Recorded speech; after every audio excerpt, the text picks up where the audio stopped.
देखिए, वजह तो अब कोई इसमें छुपी हुई कुछ है ही नहीं, सब कुछ स्पष्ट है कि ट्रंप साहब को हम अब तो रिकॉर्ड्स एप्स्टीन वगैरह के भी आ गए हैं कि 17 से ही मोदी जी डोरे डाल रहे थे ट्रंप साहब से रिश्ता बनाने के लिए। तो जब आप गर्ज में होते हैं तो सामने वाला आपको एक्सप्लॉइट करता है। ये व्यापार का साधारण सा नियम है। ट्रंप तो बहुत भारी बुली है। सारी दुनिया को इस समय अपने हिसाब से बुली कर रहे हैं। सबको हिला-डुला दिया है उन्होंने, यूरोप उनसे छूट गया है। एशिया में बहुत सारे जो उनके दोस्त थे, वो सब तिलमिलाए हुए हैं और अलग-अलग देशों ने अलग-अलग डील की है। चीन से उनका मुकाबला है, चीन अपना तन के खड़ा है। रूस को वो कई बार उक्रेन वाले मामले पे कुछ ऊंच-नीच करने के चक्कर में थे, संभव नहीं हुआ। लेकिन भारत के लिए तो ये संभावना थी नहीं, कहीं से भी हम लोग नहीं जानते थे कि या नहीं समझते थे कि ऐसा कुछ होगा। यही समझते थे कि जो वो चाह रहे होंगे, घूम फिर के हमारी सरकार वही करेगी। और हमने देख लिया कि उन्होंने वही सब कर दिया।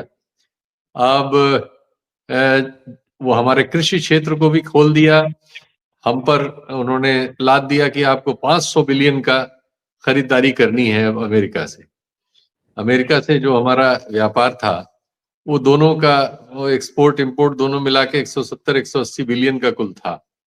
उसमें अमेरिका हमें 45-50 बिलियन सप्लाई करता था। अब उसका 10 गुना, 10 गुने से भी ज्यादा, 11-12 गुना माल उससे हमें खरीदना पड़ेगा।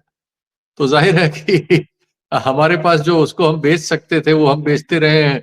हम 100 सवा 100 बिलियन चले जाएं तो बहुत बड़ी बात है हमारी। तो हमारी स्थिति तो वही, और 18% हम पर ट्रैफिक टैरिफ अभी भी है।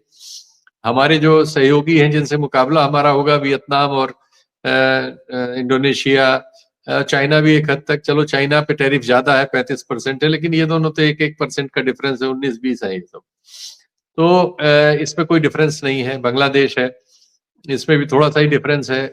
तो कुल मिला जुला के हमारा जो एक्सपोर्ट है उसके लिए संभावनाएं बहुत कम है। और अमेरिका से इंपोर्ट अब हमने 10 गुना 11 गुना बढ़ाने के लिए ट्रंप साहब के आगे घुटने टेक दिए।